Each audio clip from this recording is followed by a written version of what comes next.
Yes. It's gonna be a romper kind of day. So that's Inside. Sage. That's fine. Kelsey. Hi. You get me now? Look at me. Look at me. You're not even pointing at me. Look at our nails. Ah. Yeah, we're better. We are better. Look at Jeffrey.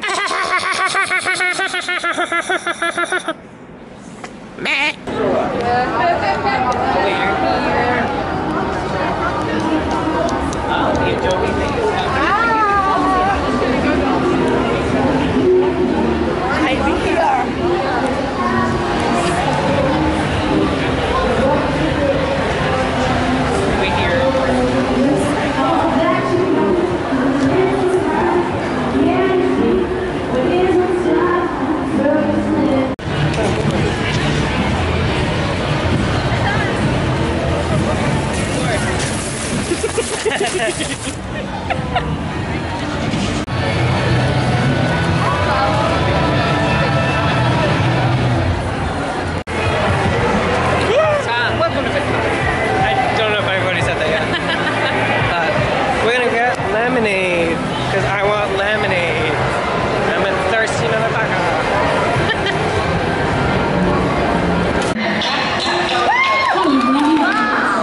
Ooh, I hated that. So we're gonna watch you guys now.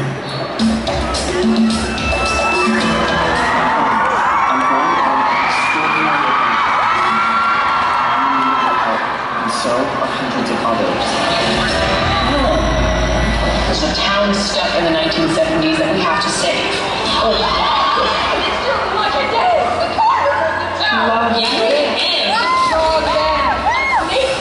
We not tested that. Dogs with knives! Oh my god, dude, that's funny.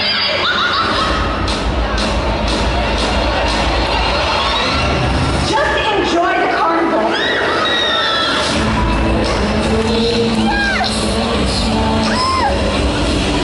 There's constellations on the wall. I need you guys to give me that code.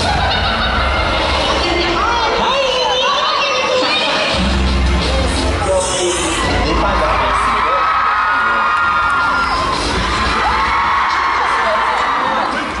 Big event that we need to vote each other to die.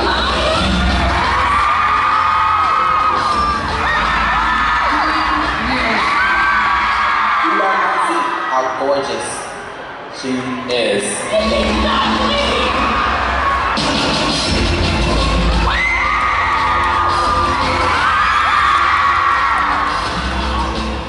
He's really on our side. He's trying to kill us.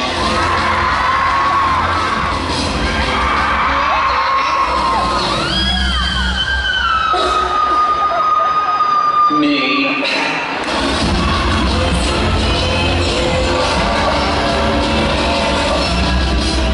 Here we go again. I'm so excited. Thanks, process. This is gonna be so cool. This is gonna be amazing. Can't wait to see what they're doing at VidCon for this. Yeah.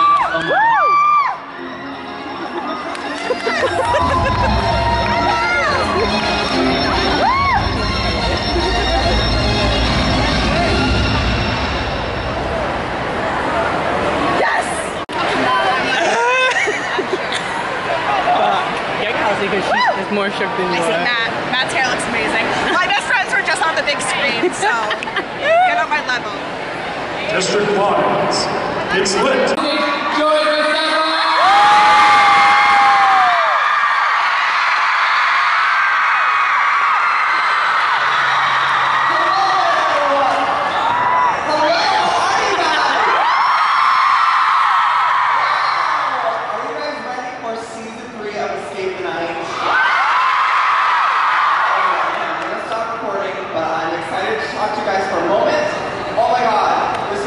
Guys, this is the third year this has happened.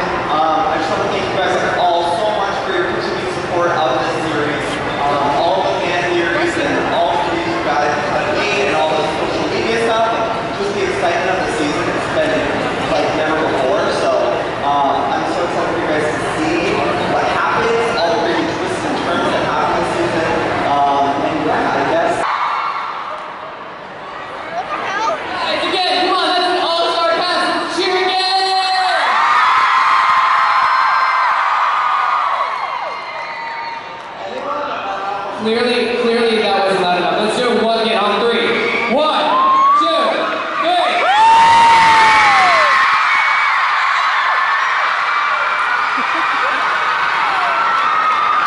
Okay, we got one. I think we can get the rest of them out here, guys. Come on. Let's do it one more.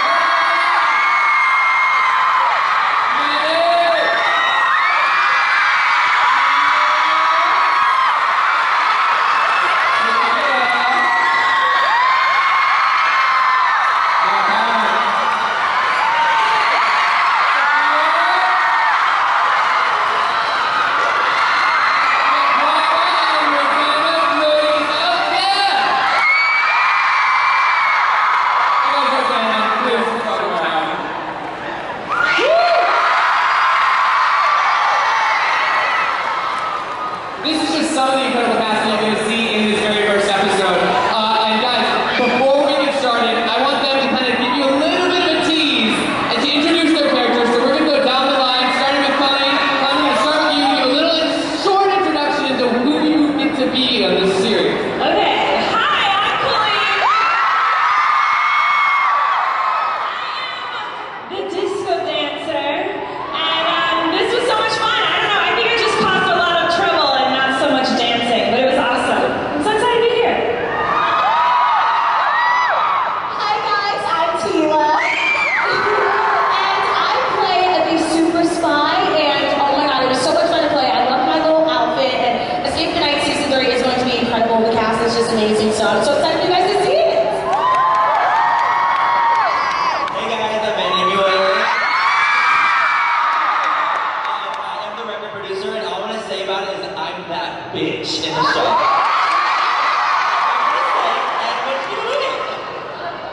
Hi everyone, I'm Nikita. I'm the troublemaker this season, and everyone else has their jobs, but I've definitely caused a bit of trouble. All I gotta say is hold on to your wigs, baby. Hey, I'm Matt Pat. And I'm the detective this season, which basically means I'm the primary puzzle solver, competing with her over here. The two of us are the big nerds on the cast this year, so nerd pride! Hello everyone, I'm Joey Rusappa. I'm the one who kills all your favorite YouTubers, so Awesome. Hi guys, I'm Sophia. I play the investigative reporter, and I, as Matt Pat insinuated, basically I just solve a lot of clues, and I have no idea what to do with the drama. Yeah, I feel like I'm just like, I don't know what's happening. Hey guys, I'm Guava Juice. I play the role as the Daredevil. So anything dangerous, anything in our way, I'm there, right over there. You guys excited for season 3? And this is his first panel ever. This is the way to do it. I'm Ro. I play the chick. Super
totally different look, and me and the director, Adam, came across this like Western looking town, and I'm personally not a huge fan of the Western look, so I was like, okay, how can we change this to make it more colorful and exciting? And I was like, oh, it would be so cool if the town was taken over by this creepy carnival, because carnivals are just kind of creepy in itself. So it's like, if we mix those two together, it will make this season seem bigger while also adding a totally different look. Now, I personally am not a fan of clowns, so I found this episode particularly terrifying. For you guys, obviously you're experiencing this in real time and it's in person. Do we have any major clown fears on stage? Anyone willing to pop up to that?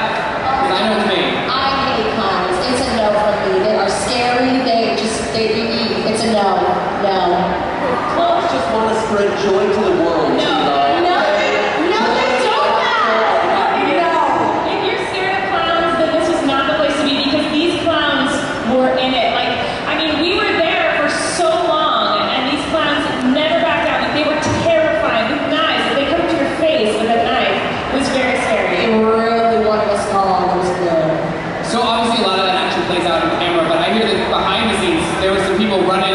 Running amongst the cameras and everything because of the clowns. Is that true?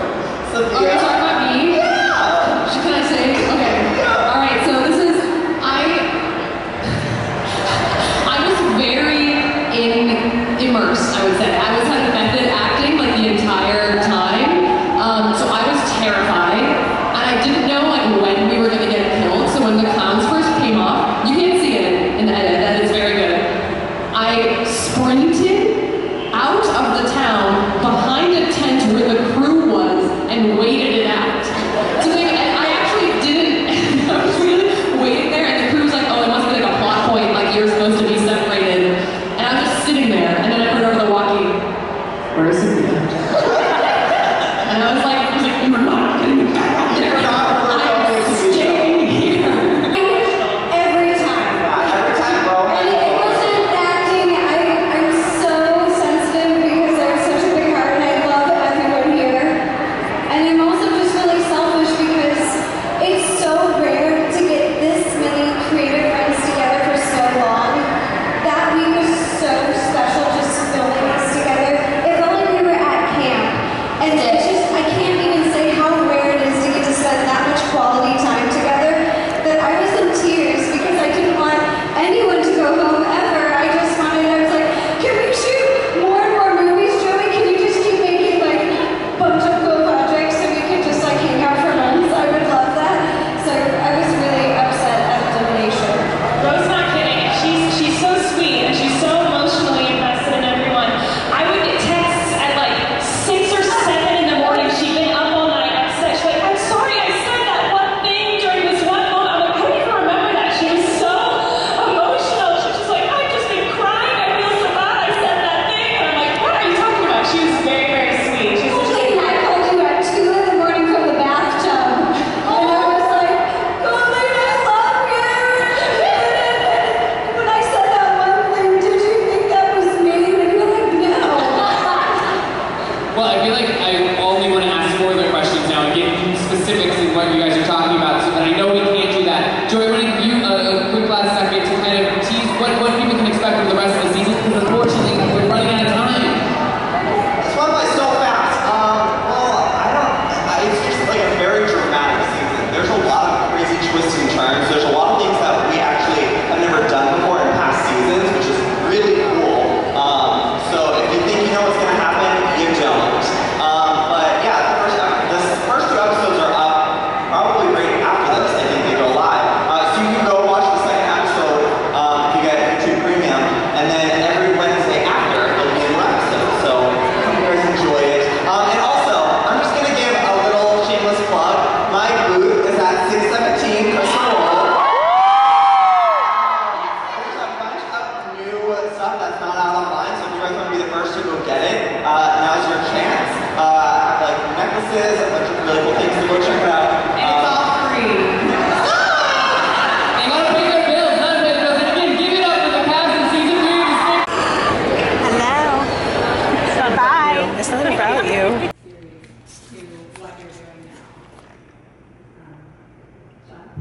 Sure. I think for us, everything was huge. You know, we started out just trying to make this internet sideshow. You know, we knew it would be funny, having celebrities eat increasingly spicy chicken wings over the course of an interview, but we didn't know what it was supposed to be or what it would look like ultimately.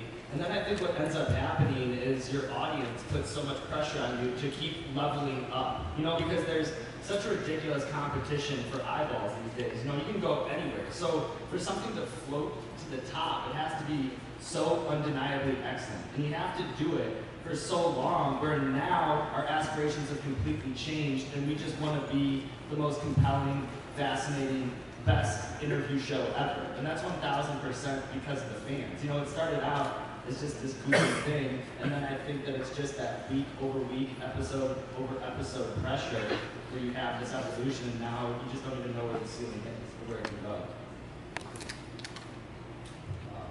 I've tried to not change my show as much as possible when we did the vision of that show, because in the initial formula just works, and I think the only ones that have changed that ratcheted up the pace of my voiceover. I speak twice as fast now, and it's almost frantic. And now I'm working on basics with that, which I'm starting the series, and that's like a camera joining that. But I'm trying to keep the spirit of the show the same, the intention of the show the same, trying to keep it fun and entertaining at the same time. My goal is just to get better and better and better. When I first started YouTube, I had an $80 flip camera that my mom gave me that was kind of broken, and really, really crappy lights. And so every day, every week, every year, just trying to improve and get better and better and better. Better lighting, better equipment, better recipes, and just really listening to your communities. And being really open to their feedback. They said, "Oh, you have terrible lighting. You look like you're in an orange smoothie." And they were right. I had these horrible soft lights that were making me look orange and yellow and weird. And I actually listened to them, and I got Kino lights, daylights. We got better equipment, better cameras. They would tell me what they wanted and just listening to them. So over time, quality's gotten better, lighting's gotten better, equipment's gotten better. But other than that, the heart and soul of it, people wanted more recipes. So also listen to your communities and what they want. And that aligned with what I wanted. I want to be a better creator. I want to be a better pastry chef. I want to be a better person. I always want to be better. I'm always striving to be better. So that's just something that I listened to them, and we did. So I started working on developing my own recipes. And the first recipes in my first cookbook, there's 16 recipes, and those took me way too long to develop. It took me a year and a half to make 16 recipes perfect, because I'm a perfectionist. I tasted that chocolate chip cookie recipe every week for a year and a half. So that's my favorite recipe in the book, if anyone's ever tried it. If you want to show up to a party with the best chocolate chip cookies in the world, that's it. But I realized that this is also kind of one of my weaknesses. I'm not a trained recipe developer, which is a full-time job. So I teamed up with someone very fancy, a very fancy French pastry chef who knows way more about it than I do, and I would explain exactly what I wanted the texture and taste and feel like, and we would work on it together. She would come up with recipes, I would taste everything, tweak them together. We'd say more salt, less caramel, and so that's something that's also changed over the years. I think the last 4 years, I used to just focus on decorating because I like decorating. I liked making fun recipes. In the beginning, I made things from box, the box cakes. We just make a box cake, not really focus on the recipe, but have fun with the decorating, because that's the fun part. But now, over time, something that has changed is every single recipe is French pastry chef approved. They are delicious, and they're getting better and better and better. And better. They're getting so good, they're getting so legit. Seriously, I can make a chiffon cake at a drop of a hat, and it is to die for. Wow.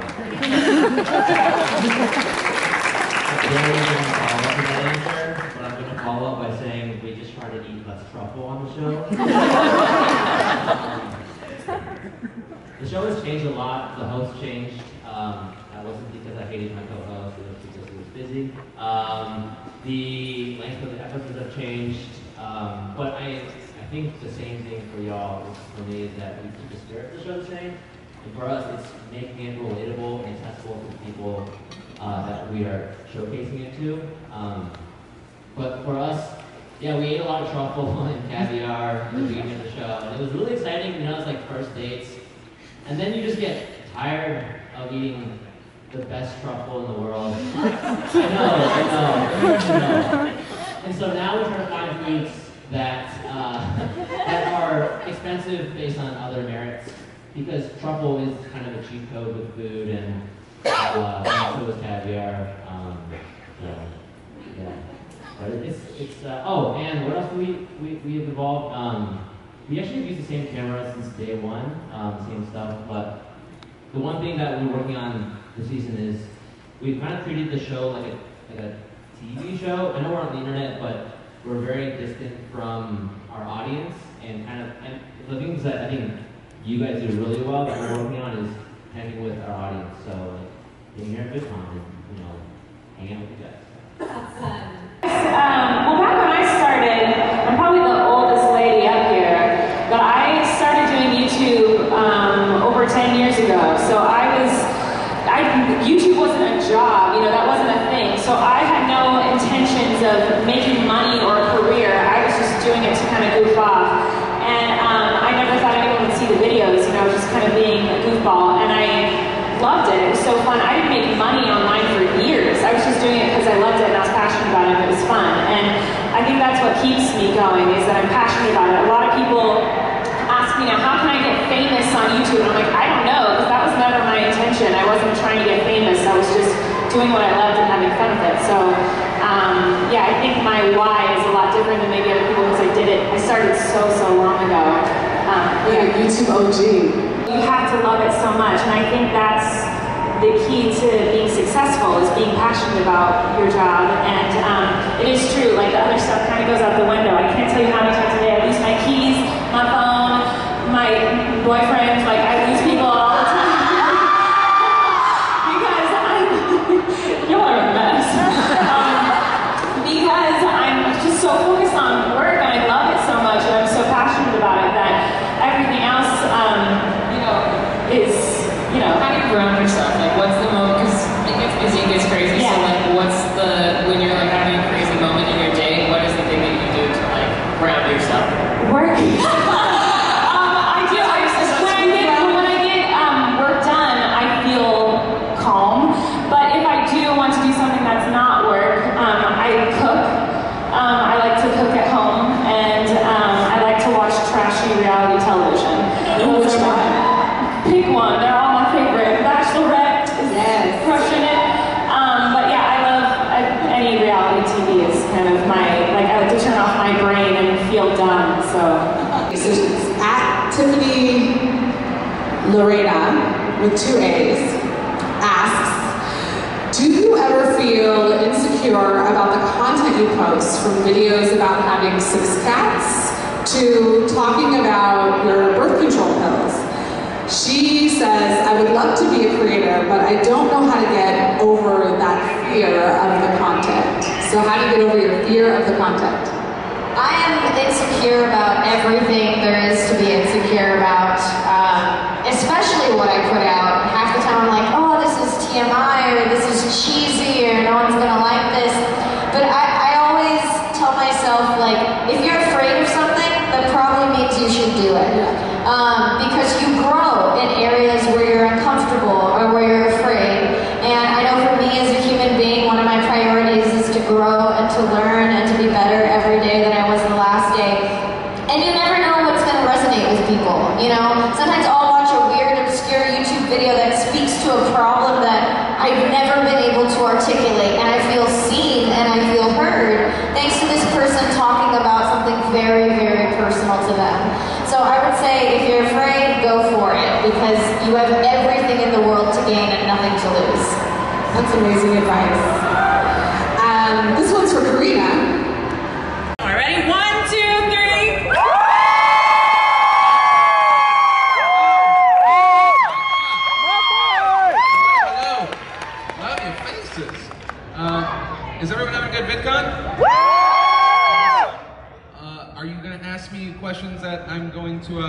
career over?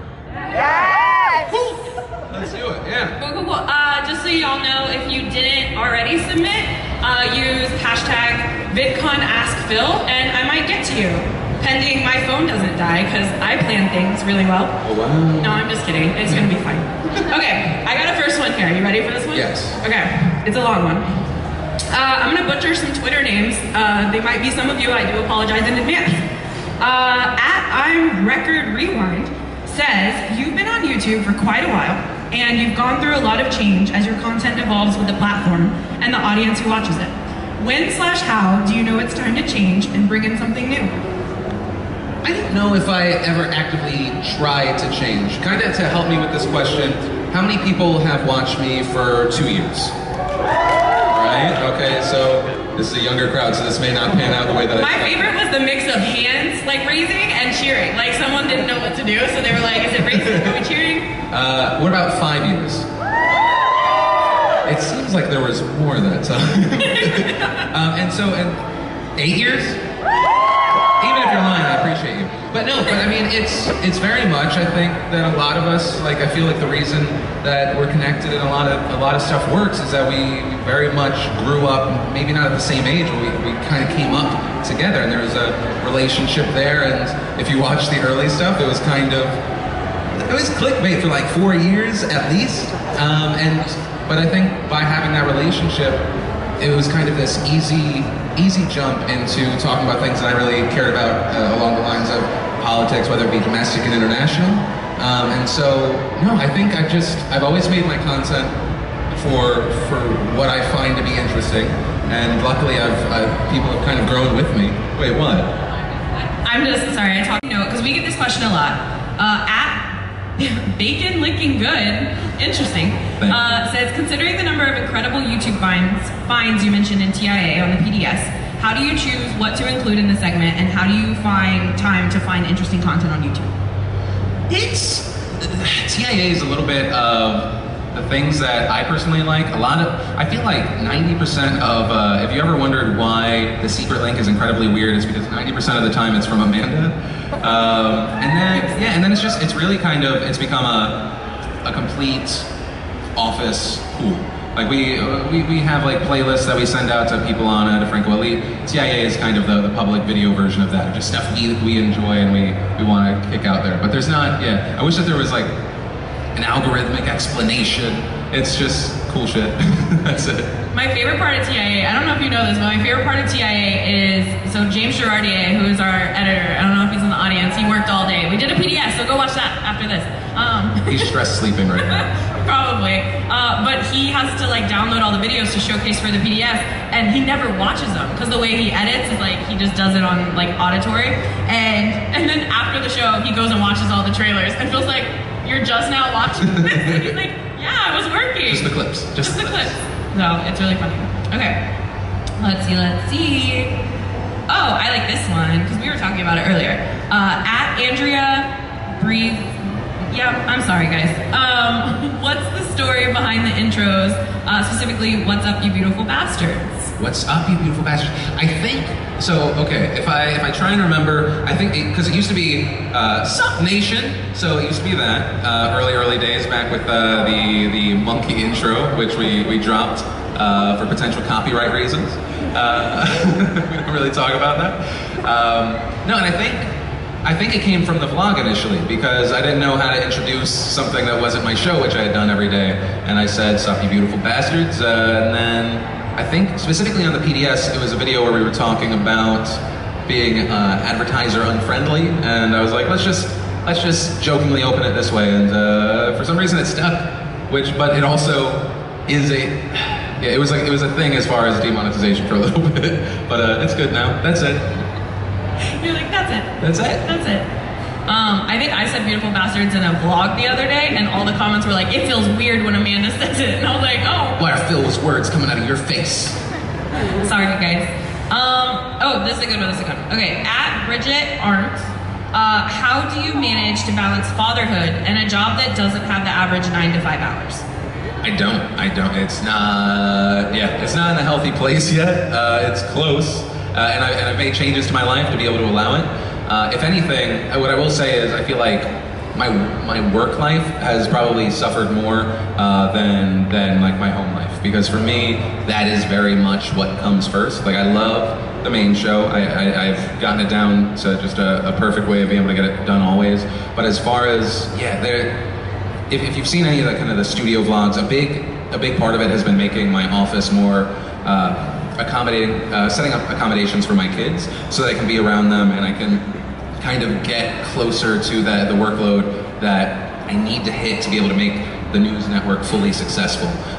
Plus, there was this moment when we had Sean Evans in on the podcast that it was just really fun to have my son there, and I mean, it probably was also because Sean's like such a great guy, and he like was like really great with my son, and I don't know, it felt like something. It reminded me of me hanging out with my dad at like it was a Toyota car dealership early on, and I don't know, there was something special about it. I want the kids, even if they don't jump, I'd almost prefer that they didn't jump into my same world. If they were just a part of this with me and more and more a part of the whole work life as well, that would be great. But as far as balance, no, no. If you find a YouTuber that says they found balance, 98% of them are lying. Yeah, and then 1% of the rest, no, 98%. I was gonna try and give people an out, no. The trending page, widespread demonetization, and subscribe/notification issues. What future do you see for creators on YouTube? And do you think there is an opportunity for a new video platform to successfully emerge? So as far as new video platform, always, right? Always. Whether it be an established place like an Instagram playing with longer form vertical video, which isn't going to be for everyone, right? But you also have to understand that every kind of content is not for every single person. So I think that there's definitely space, and if anything, I hope that there is more and more competition so that YouTube has to kind of stay on their toes. Just because ultimately, if there is more and more competition, then we get a better experience, both small and large creators. And also, anytime a new place pops up, even if there's not a ton of people there initially, it's great to just try there because you can ride that wave. Same as kind of the first Viners, and how some of those people, especially the business savvy ones, were able to turn that into a massive Instagram career, were able to turn that into a massive YouTube career. So hopefully, yes, that there are more and more competitors. As far as, what was the first part of the question? For like with all the changes that have happened and creators like monetize, like how do creators succeed on the platform? No, and so kind of to hit my kind of same note of constantly be paranoid, I find that to be a great business practice to a certain degree. You don't want to burn people because of it, but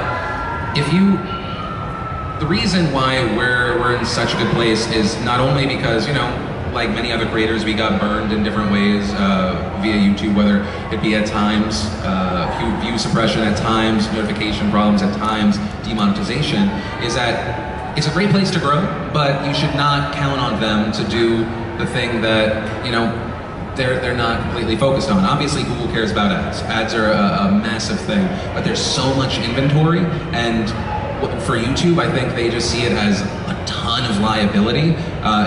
As far as, you know, we're demonetizing the wrong things because someone happened to be talking about a topic that we're worried that extremists are talking about, or and obviously then there's always the fear of how political lean affects a company.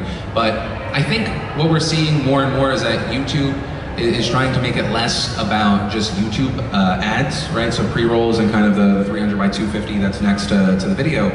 I think that, you know, via subscriptions, right? Via having the new relationship that they just launched with Teespring, where you can have, I don't know if you guys saw earlier, they announced that you can have the merchandise carousel. It looks like they're trying to figure out every way that someone can support their content where they don't have to necessarily worry about the content of each individual video, because I think they realize that there is no way that they can cleanly do it. So can you come up with all the issues? Yes. You have to, I mean, one, figure out what content you want to make initially, and then tweak it based off of what you've tested to see works, right? We lucked very much into the format of the show. It used to be 3 to 4 minutes. As I started covering more and more of the actual stuff that I cared about, it ended up becoming, for better or worse, 12 to 20 minutes, which ended up it just happened to work with the algorithm, because more watch time keeps people on site more. YouTube rewards that. So you can come up, you just have to figure out a way to not have to just rely on YouTube. Everything that we're doing for the rest of this year, for next year, only some of it is YouTube based, right? Just because it's a great place, it's a great platform, but there's so much more you can do in other places, and there's so many other ways that those places can work with YouTube. So yes, my biggest piece of advice, even if you feel like you're wasting time, is to test your content everywhere. But if you're doing that, that doesn't mean just throw it around sloppily, right? Make sure that whatever that piece of content is works in that other place. Like, I don't upload the Philip Defranco show in its complete version in other places because based off of testing it, it just doesn't thrive there. We segment the content out, or we do something a little bit different. And so yeah, I think you just have to keep testing and tweaking. There's no guaranteed answer, right? That's the biggest thing, my biggest pet peeve is when people say, like, this is the advice that 100% works. You always have to test and tweak, because what works for me today may completely fail tomorrow, right? And you just have to have that paranoia and that willingness to test. Hello. And that's pretty much it for this vlog of today. That person almost just ran into those people. That's pretty much it. Hope you like our romper outfits for the day. Tomorrow is day 2. It's going to be absolutely awesome. We have the Grace How Big panel for, I believe it's not too deep. Yes. Is Holy Trinity tomorrow? Yep. And Miranda sings tomorrow. Miranda sings tomorrow. Is Holy Trinity tomorrow? Is it? I don't know. I don't know, but Miranda sings and Grace is not too deep is definitely tomorrow. Yes. So we'll check it out tomorrow. That's pretty much it. Thank you guys so much for watching. Make sure you like, favorite, and subscribe. Tell your friends to subscribe. Do it for yourselves. But VidCon is going great. Yeah. Bye.